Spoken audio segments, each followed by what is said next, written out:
Good morning. You're in the Backroom with Becky. It is a marvelous Monday. And yes, we're talking about the Atlanta Housewives. Oh my God. Okay, listen. The first thing that happened is I totally forgot about the reunion. Yeah. Just a lack of impressiveness on the parts of the ladies.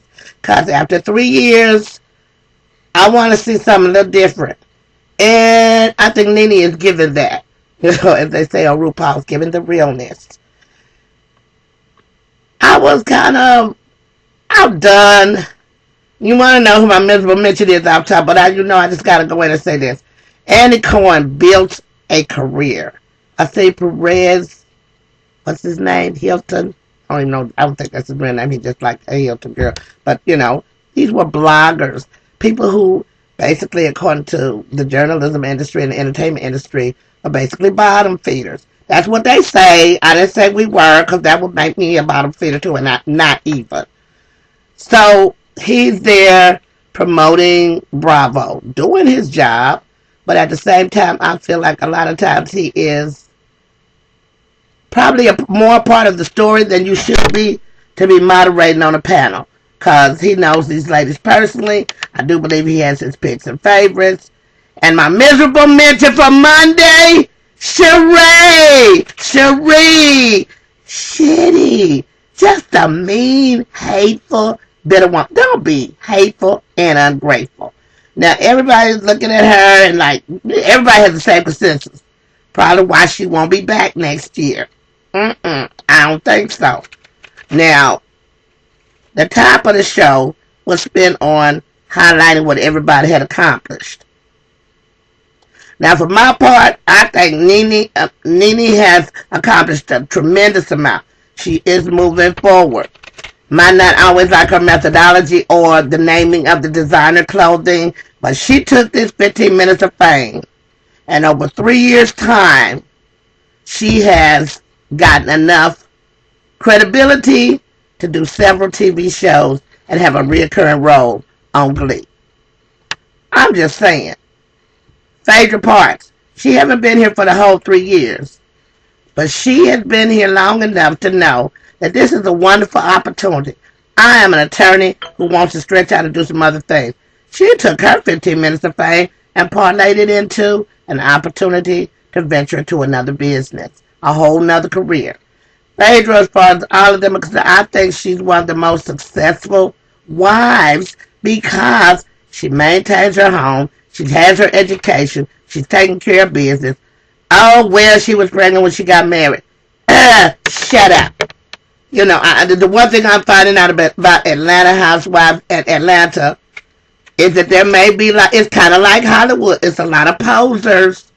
Don't get offended, Atlanta people, but there are a lot of posers out there because if the industry is rich out there, everybody's trying to get on this, jumping on like leeches.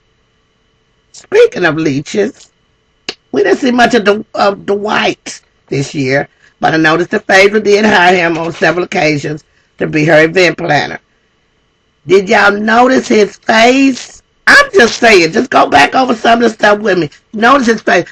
It was like, what, she brought him back from the dead? No, she brought him back from plastic surgery. That, I love, like this, as Kathy Griffin said, I love my gays. I love my gays. I love my gays. They got the best fashion sense. They're going to know about them skincare products.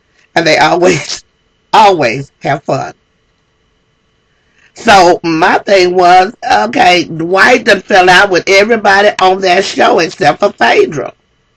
He got into this business with Sheree. Next thing you know, they got lawyers involved. Him and Nene used to be tight, and he out there loaning her husband money and then talking, and she almost got his eyelid slapped off. Him and Kim, I never really seen nothing. She had Lawrence, and then there was Derek J. But my thing was, he didn't really have a real role, and they just kind of stuck him in there. Now, what the hell is Marlo doing up there with the Housewives? You ain't no housewife. You's a household. I ain't mad at you. Get your money. Okay? That's what you do. Get your money. But all this being offended about what somebody is or is not doing, Kim Zolciak, you's a reformed hooker. You's a reformed hooker. Sheree is a gold digger. You know, when you go back and search her background, she was the only one that didn't do what before they were housewives. You got something to hide? Maybe it's a penis. I remember where I saw you, Sheree. You were trying out for RuPaul's Drag Race, and he said you can't do 2 TV shows at once. That was the only reason she didn't get up. When that little doctor said to her, when you prove to me that you're a real woman, I'll prove you I'm a real doctor. And she looked at him and then looked down at herself, and I wanted to say, honey, you can buy boobies. You can even buy a cooch now. So, she got that hard, masculine jaw. She's not that attractive. Neither was her husband. Those children just got lucky. You know, Bob had a cross eye. He didn't have the best of grooming in the world. I mean, maybe he was trying to look poor and raggedy for the TV camera so he could justify not giving you any more money. Now, let's get focused on Sheree and this demand for people to pay her way to La La Land. Now, She by Sheree never happened. The acting career never happened. No men, she's a man, either the men is scared of her. They not sure if you know, Bob, won't it be fun if you found out you were sleeping with a tranny all them years? Sheree, you don't even look like a good drag queen. You look like one of them Party City drag queens that done been in the gym too much. I'm just saying. You know, when she was going in on everybody and doing more fake tears, yeah, I'm going to spend a lot of time talking about Sheree because she's my miserable mention for the year. All year long, she's been stirring up shit and talking trash. Throwing people under the bus. She's the queen of throwing folks under the bus, just like Paige Park said. But here's my thing. You know why she's in everybody else's business? Because she ain't got none. That's right, Red. She don't have no business of her own. If you had some business, you wouldn't have time to be in everybody else's. Get a job, Sheree, like everybody else. This is why this man don't want to give Sheree no money. When Sheree knew she was getting that big settlement, 6 digits, 7 digits, whatever it was supposed to be, close to $1 million or more, they said, she done ran through all that money trying to be somebody that she is not. You're not a designer. You don't know how to sew. To me, you don't know that much about fashion because you just, whatever they put on you, that's what you wear.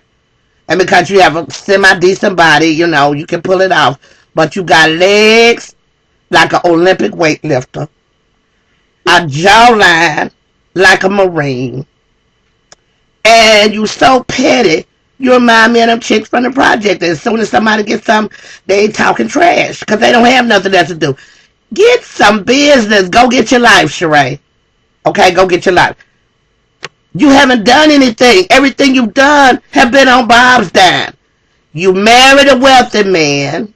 You got up and had something off of a wealthy man. You had children by the wealthy man. And then when you divorced him, you got wealthy off the wealthy man. Now, he gave you a big lump sum settlement. And I know in his mind he's saying that you had enough to carry you till them kids graduate. But you the one had to get out here. You want to drive Aston Martins and all kind of super fly stuff. But you ain't worked for nothing. How, you know, people are looking at you like, that Atlanta Housewives is not paying you that much money. Because if they was, Nene and none of the rest of them would be out here doing no other jobs and appearances. Maybe you just, y'all angry, I think, at Nene because, one, she keeps slapping y'all in the face with the fact that she is enjoying some success. 2, she got a man on her arm. You ain't got one on yours. 3, the people do like Nene. Even when she show up, they like Nene. You are not likable, Sheree. Kim Zolciak, what did you do with your 3 years? She got offended because the girl said you got 3 baby daddies. Was it a lie? It wasn't a lie. You was a reformed hooker. You and Marlo need to be on the same page instead of trying to rip each other's pages out. The saddest thing I ever seen is when reformed people get sanctified and sanctimonious and all of a sudden they stuff don't stink. Did you forget just last? She said was, I haven't dealt with Big Papa in years. You can't count either. You got pregnant by the man as soon as you did the coochie coo. And you know, that was just a luck of fate. You finally got one of your baby daddies to marry you. Woo! You didn't cure cancer. You didn't create or implement world peace. You got your between your legs is what's getting you what you got. I'm just saying. So you, Sheree, and Marlo should really be friends. Because basically y'all operate on the same premise. If I'm giving up something, they're giving up a lot of stuff. If you're priceless, how can you place a financial value on yourself? If a man thinks enough of you, you won't even have to pimp nobody. They're going to do what's right. They're going to do what makes you happy. Sheree, can't nobody make her happy because she's just a miserable, hateful heifer. Candy Burst. The only thing I can say is she's most of the time woefully inappropriate, and sometimes they don't get that styling right. I've seen her in some hair this year that I was like, oh, I want to just go up there and snatch them bangs off her forehead. She looked crazy. But last night she looked hot. Somebody styled her really nice. And she has a man. Y'all know I was really rooting for her to get a man because I was like, okay, you in the sex industry, sex toy industry, or adult fun industry, whatever you want to call it, selling toys, that might scare some men.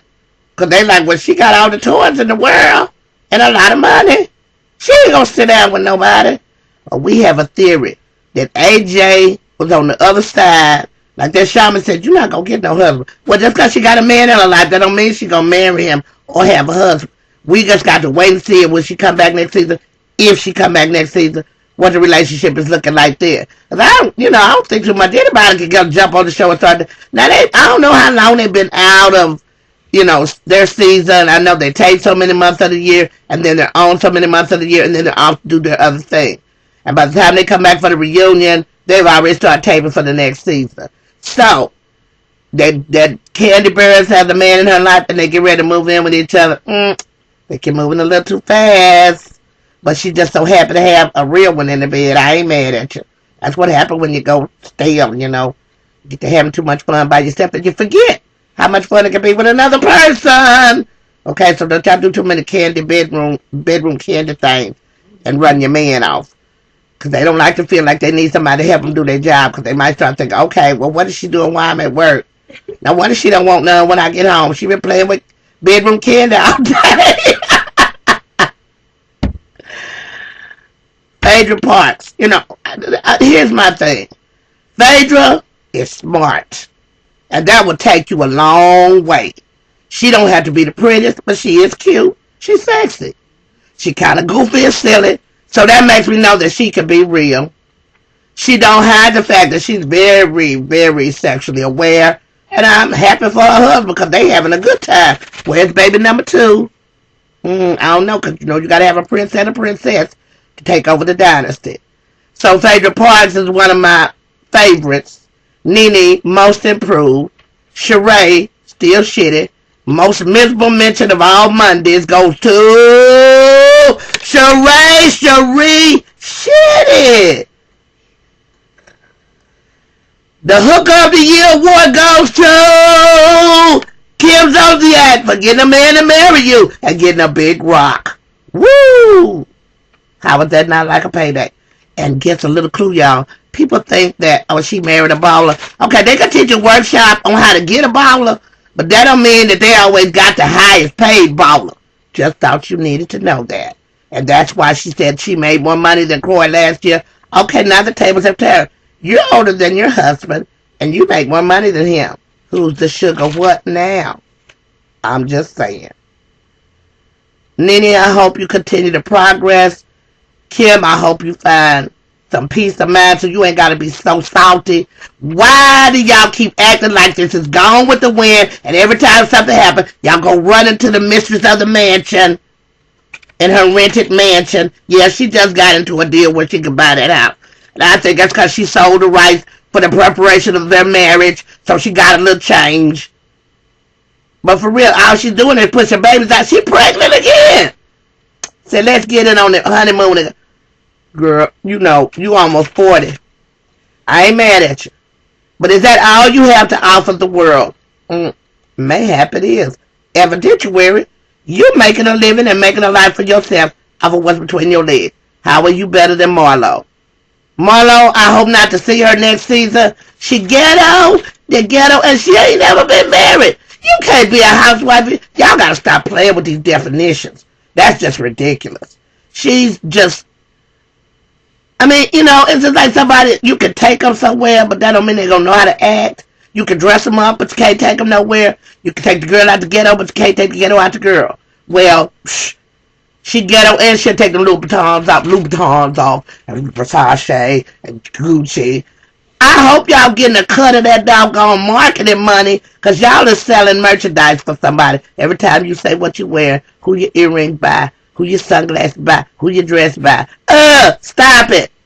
Create your own wealth like Nene is doing. What's gonna happen next?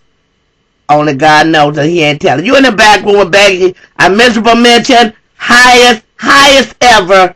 Sheree. She will be sitting in that glorified position until the Atlanta Housewives come back. Tune in Thursday for the next part of the reunion. This is going to be a 3-part reunion, and it's about to jump off. Can't wait till Peter Thomas gets there. Cynthia Bailey, she kind of slides back to the back of my mind because she hasn't been that remarkable. She just grew a backbone this season. Said that sister stepping. You wouldn't have been disgracing my husband or my wedding. I would have put you out to church the day of the wedding. I'm just saying. You need to get some stones. Stand up strong. And you said you know how to work it and be seen. Well, damn, I almost forgot you was there. You in the back room with Becky. Peace and love. Always for the people.